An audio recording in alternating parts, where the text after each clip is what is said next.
Hello guys, welcome to the channel Concept of Laws. Today we start the topic of drafting of a suit, form of suit कि एक कोई suit जो है वो कैसे draft किया जाता है।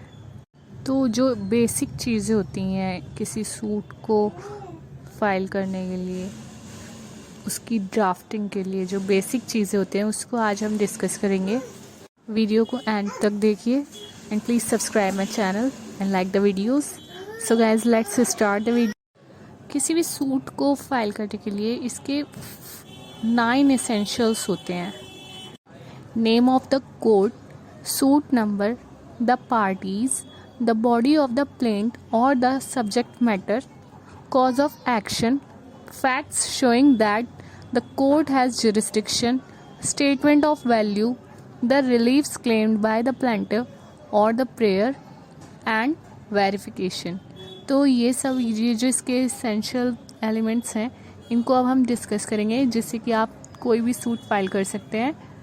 ड्राफ्ट कैसे किया जाता है, कोई भी जो सूट होता है उसके जो बेसिक चीज़ें होती हैं आज आप उसको समझ लेंगे तो आगे आपको इजी हो जाएगा कोई भी सूट ड्राफ्ट करना। तो इसका फर्स्ट एसेंशियल है नेम ऑफ द कोर्ट। जैसे ही यहाँ पर मेंशन है in the court of civil जज इलाहाबाद, तो ये क्या है, सेंटर ऑफ द पेज।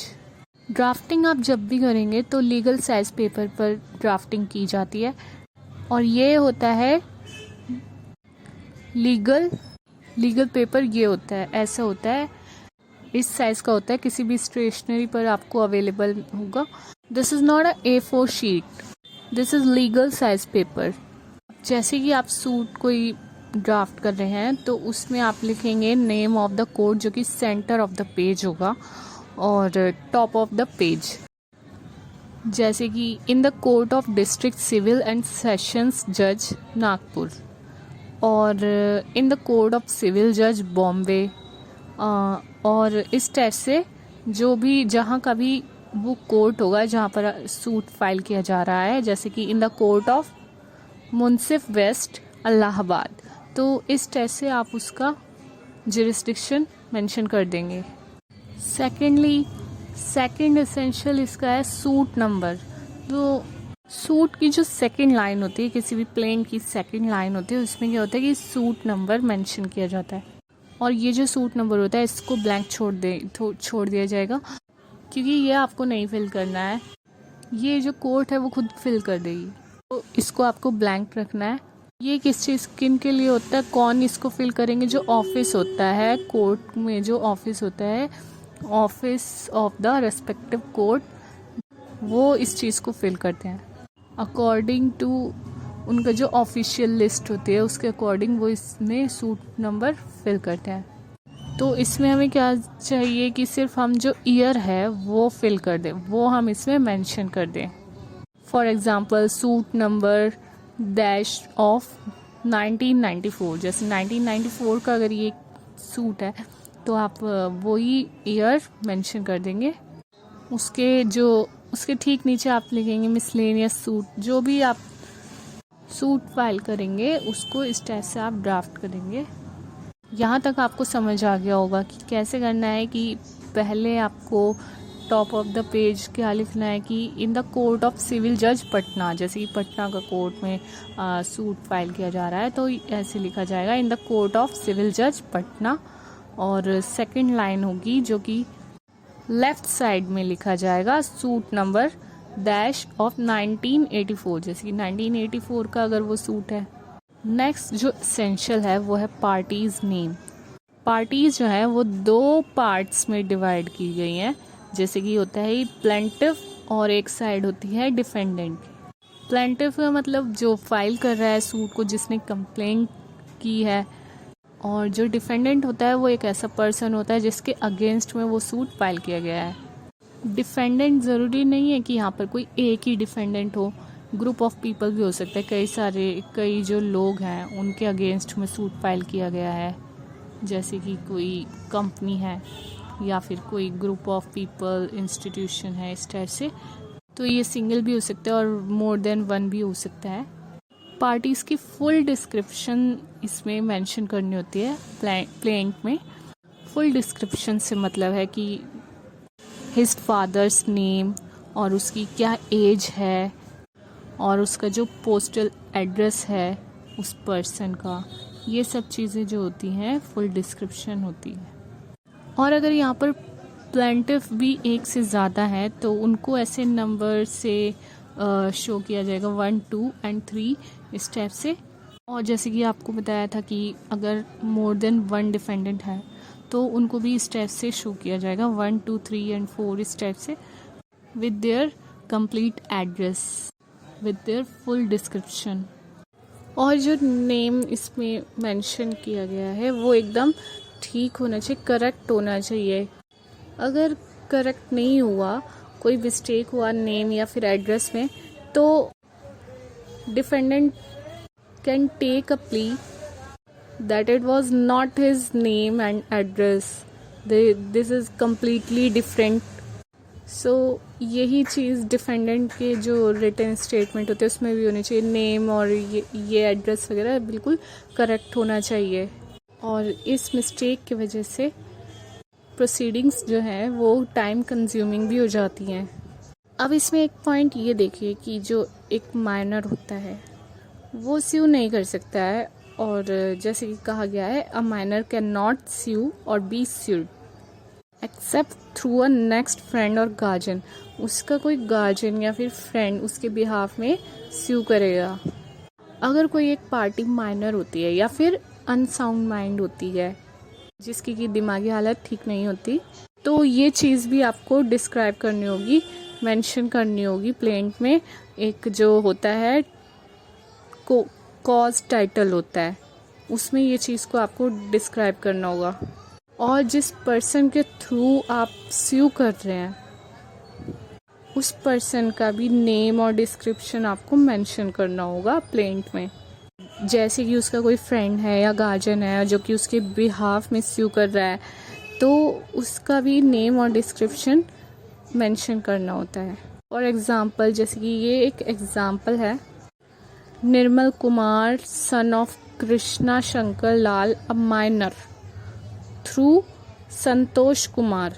तो इसमें ये चीज़ मेंशन की गई है through Santosh Kumar son of Hari Shankar, मतलब इसके थ्रू वो जो है स्यू कर रहा है प्लेंटिफ, और ये जो डिफेंडेंट, इस टाइप से आप समझ गए होंगे।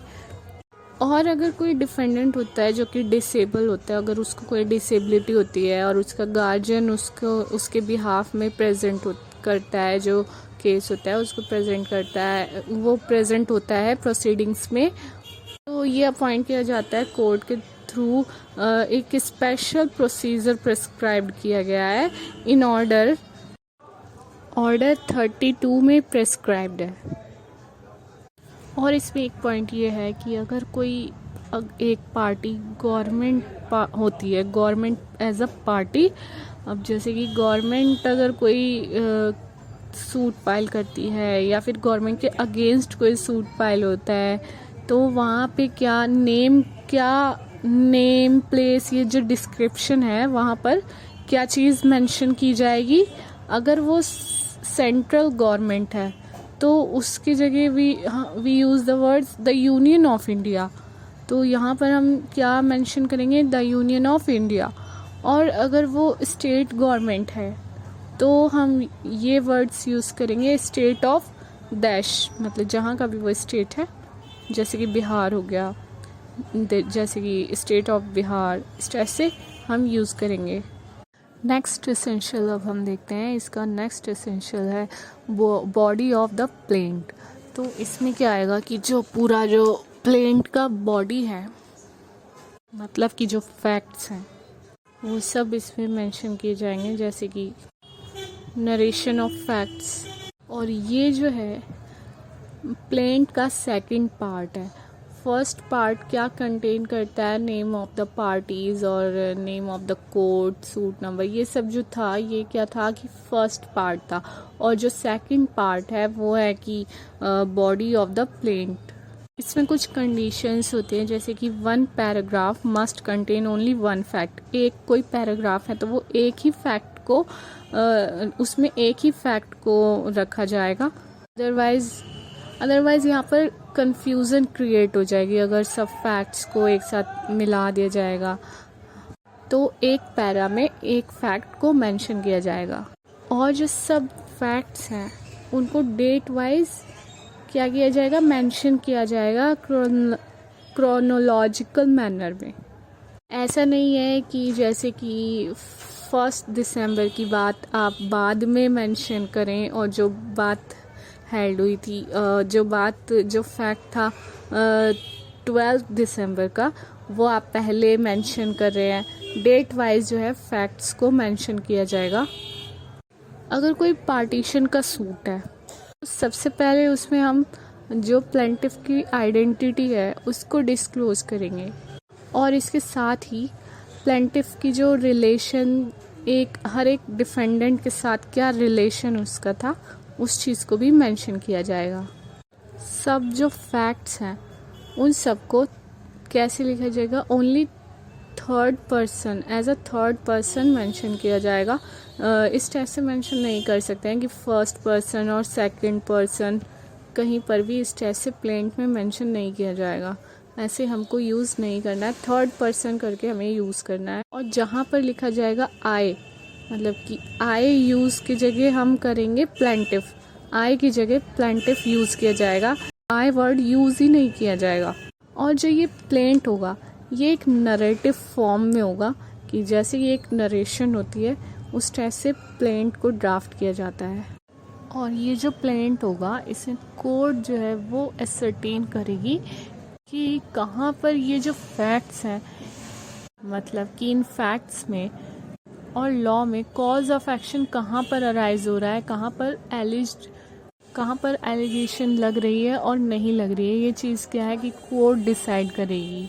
मतलब ये कि एक नरेटिव फॉर्म में होगा तो वो एक टाइप से अपनी बात को रख रहा है, प्लेंटिफ जो है अपने प्लेंट में अपनी बात को रख रहा है, और वहाँ पर कोर्ट ये देखती है कि कहाँ पर इसके साथ कुछ गलत हुआ है या नहीं हुआ है। ये चीज़ जो है कोर्ट का काम है, उसको सिर्फ अपनी बात रखनी है, अपना जो कंप्लेंट वो कर रहा है उसको एक नरेटिव फॉर्म में वहाँ पर कहना है प्लेंट में। और ये जो प्लेंट होगा इसको आपको बिल्कुल केयरफुली ड्राफ्ट करना है। मतलब कहीं पर भी कोई एक जो फैक्ट है वो दोबारा रिपीट नहीं होना चाहिए। कोई एक बात को दोबारा आप रिपीट ना करें किसी भी जगह पर प्लेंट में। अगर कोई एक चीज़ आपने मेंशन कर दी है तो उसको दोबारा मेंशन ना करें। इस टाइप से क्या हो जाएगा, ये एक बैड प्लेंट कहलाएगा। और कभी कभी क्या होता है कि हम जो है फुल डिस्क्रिप्शन नहीं लिखते हैं, नहीं मेंशन करते हैं फुल डिस्क्रिप्शन अबाउट प्रॉपर्टी। अब जैसे कि description means number of plots और हाउसेज और surrounding boundaries of plots and houses. तो इन चीज़ों को कभी कभी क्या होता है कि हम सही से मेंशन नहीं करते हैं, तो इस चीज़ में हमें फर्स्ट और सेकंड पैराग्राफ में इस टाइप से मेंशन करना होगा, जैसे कि यहाँ पर दिया गया है दैट प्लॉट्स नंबर, ये जैसे कि आप देख रहे हैं। नाउ फिफ्थ एसेंशियल इसका है कॉज ऑफ एक्शन, जिसमें कि हम प्लेंटिफ को अपना कॉज ऑफ एक्शन बताना होगा। ये चीज़ नरेटिंग कंप्लीट, मतलब कि after narrating complete story of the case, इसके बाद हमें एक पैराग्राफ में कॉज ऑफ एक्शन मेंशन करना होगा। ये जो कॉज ऑफ एक्शन फ्रेज है ये किसी एक्ट में नहीं डिफाइन है, ना ही ये सीपीसी में डिफाइन है, और वैसे ये एक प्रिंसिपल सब्जेक्ट मैटर है ऑर्डर सेकंड का सीपीसी में। इसमें एक केस है जैसे कि रीड वर्सेस ब्राउन। इसका मतलब होता है every fact which it would be necessary for the plaintiff to prove.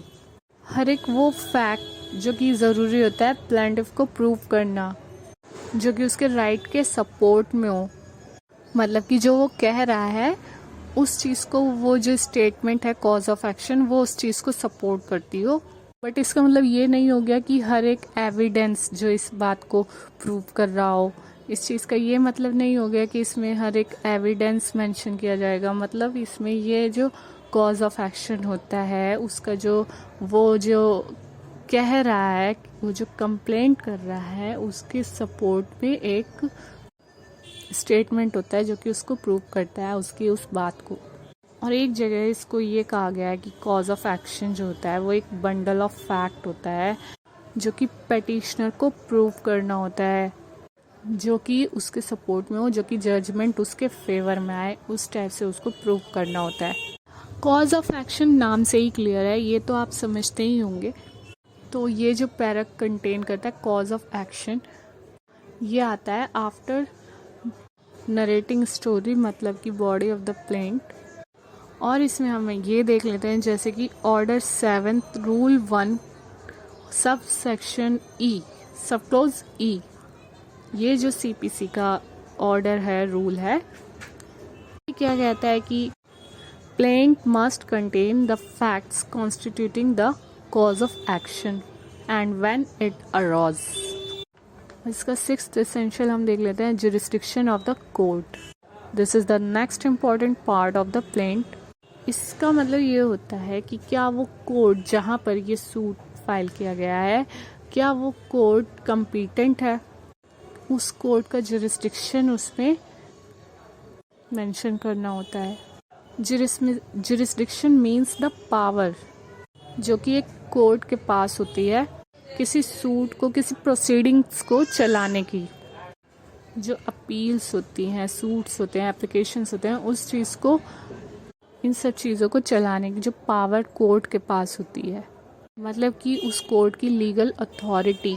अब ये जो कोर्ट की जुरिस्डिक्शंस हैं, इनको कुछ कैटेगरीज में डिवाइड किया गया है, जैसे कि हो गया territorial and local jurisdiction, secondly pecuniary jurisdiction, thirdly jurisdiction over the subject matter. ये चीज़ सीपीसी के रूल 1 सब क्लोज एफ ऑफ ऑर्डर 7 में ये चीज़ डिफाइन है कि इसमें ये कहा गया है कोई भी जो प्लेंट होगा उसको, मतलब कि plaint must contain the facts, जो कि ये चीज़ शो करते हैं कि कोर्ट का एक जुरिस्डिक्शन है, वो एक कम्पिटेंट कोर्ट है, that the court has jurisdiction. Next essential है वैल्यूएशन। प्लेंटिफ को सेपरेटली और डिस्टिंक्टली प्लेंट में valuation of his claim for the purpose of court fees, ये चीज़ भी मेंशन करना होता है ज़रूरी। और ये जो मतलब कि valuation of claim for the purposes of court fees end of jurisdiction, ये जो चीज़ है ये एक पैराग्राफ में मेंशन करनी होती है। फॉर एग्जांपल, अगर सिर्फ 500 वैल्यूएशन है किसी सूट की, तो ये सिविल कोर्ट में नहीं फाइल किया जाएगा। अदरवाइज अगर वैल्यूएशन 20,000 है, ₹20,000 किसी सूट की वैल्यूएशन है, देन तो ये छोटे जो कोर्ट्स होते हैं उसमें नहीं फाइल किया जाएगा। तो कोर्ट फीस जो होती है वो भी इस चीज़ को डिटरमाइन करती है, valuation of the suit. Next essential इसका है the reliefs claimed by the plaintiff और द प्रेयर।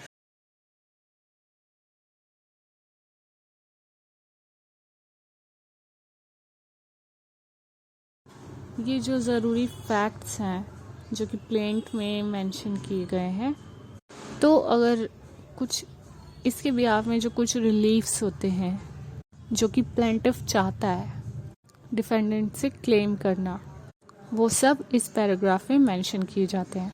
और ये डिसाइड करता है कोर्ट कि उसको ये रिलीफ्स ग्रांट किए जाएंगे या नहीं। अगर ये चीज़, अगर जजमेंट उसके फेवर में होता है प्लेंटिफ के, तो उसको ये रिलीफ प्रोवाइड किए जाते, ग्रांट किए जाते हैं। और अगर उसके फेवर में नहीं होता है तो ये रिलीफ्स उसको ग्रांट नहीं किए जाएंगे। नेक्स्ट जो एसेंशियल है वेरिफिकेशन, और ये जो है प्लेंट का लास्ट पार्ट है, और ये सबसे इम्पॉर्टेंट पार्ट, बहुत ही इम्पॉर्टेंट पार्ट है। अगर कोई प्लेंट वेरीफाई नहीं किया गया है तो ये एक डिफेक्टिव प्लेंट माना जाएगा और इस पर कोई प्रोसीडिंग नहीं चलेगी, कोर्ट इसको नहीं एक्सेप्ट करेगा। तो ये एक प्लेंट है। तो इस टाइप से कोई भी सूट जो है वो फॉर्म किया जाता है। सो गाइस बेल आइकन को क्लिक कर दीजिएगा, तो इसके साथ आपको हर एक वीडियो का लिंक मिलता रहेगा। मिलते हैं नेक्स्ट वीडियो में, तब तक के लिए बाय बाय, टेक केयर।